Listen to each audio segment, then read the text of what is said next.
Partisan House Budget Committee. I say that a little tongue-in-cheek based on some of the comments that are made. The American people are tired of partisan bickering and tit for tat. They want us to do like they do in their businesses and in their homes and their daily lives and roll up our sleeves and go to work and solve this problem. The other thing they're tired of is Congress playing by a different set of rules. And one of the rules that they have to play by and live by is that they have to live within our means. And so we've got to work together to solve this. I'm excited to be on this committee because I think it's the greatest threat to the future of our country. My commitment isn't to the Republican Party or to the leadership. My commitment is to my 3 children, that they will have a safe, strong, and free America to live in, that they will in fact have a future to grow up in the shining city on a hill, and this is the greatest threat to that future. And so I'm grateful to be a part of the problem-solving venture that we're about to undertake.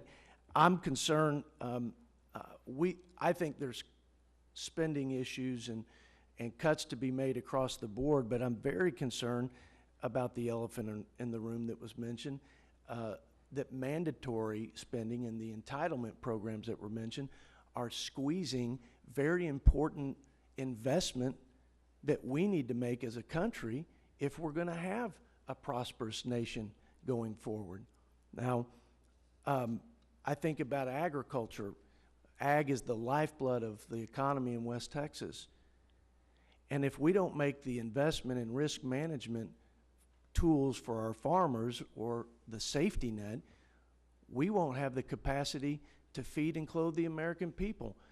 Dr. Hall, how much do we spend on the ag risk management or the ag programs within the Farm Bill as a percentage of our federal budget?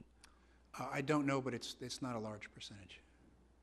0.25%, so that we have a safe and affordable and abundant supply of food for the American people.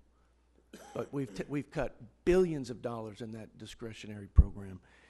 Whether it's transportation and making sure that we meet the transportation needs, or R&D so that we're the laboratory of innovation for the world and we continue to be on the cutting edge of technology in this country, or it's on national defense.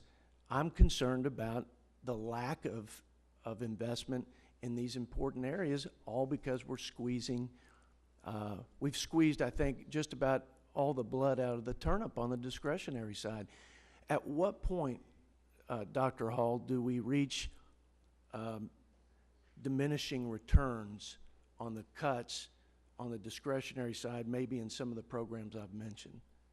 Yeah, it's hard to say on any of this. You know, the growing deficit, any of these numbers, they look bad, and we've been on record to say that the debt is unsustainable if you look out a lot of years. So it's hard to say what's too much. Focusing on discretionary spending, one of the things I think is a little interesting, sobering factoid here is we expect in 10 years that just the payment on debt, the net interest on debt, will exceed all non-defense discretionary spending in the country. So that will become a bigger item than all non-defense discretionary spending. That's part of the problem. You have this net interest becoming a major part of the budget going forward. Quick response. Of the risks to balancing our budget and getting our arms around this deficit spending and national debt, which one is the greatest risk? Interest rates, economic growth, domestic spending, or the entitlement programs and the runaway cost there? I mean, it's hard to rank them, right? Because obviously you can look at any of those or all of those to address the deficit problem. Here's my last point, and again, thank you for your time. We can't keep kicking the can down the road. We don't have any more runway. We don't need more analysis. We don't need more accountants or budgetary experts. We need leaders with courage to solve the problem. The problem is mandatory spending. I look forward to getting after it, as we say in West Texas. Madam Chair, I yield back. The gentleman's time has expired. The gentleman from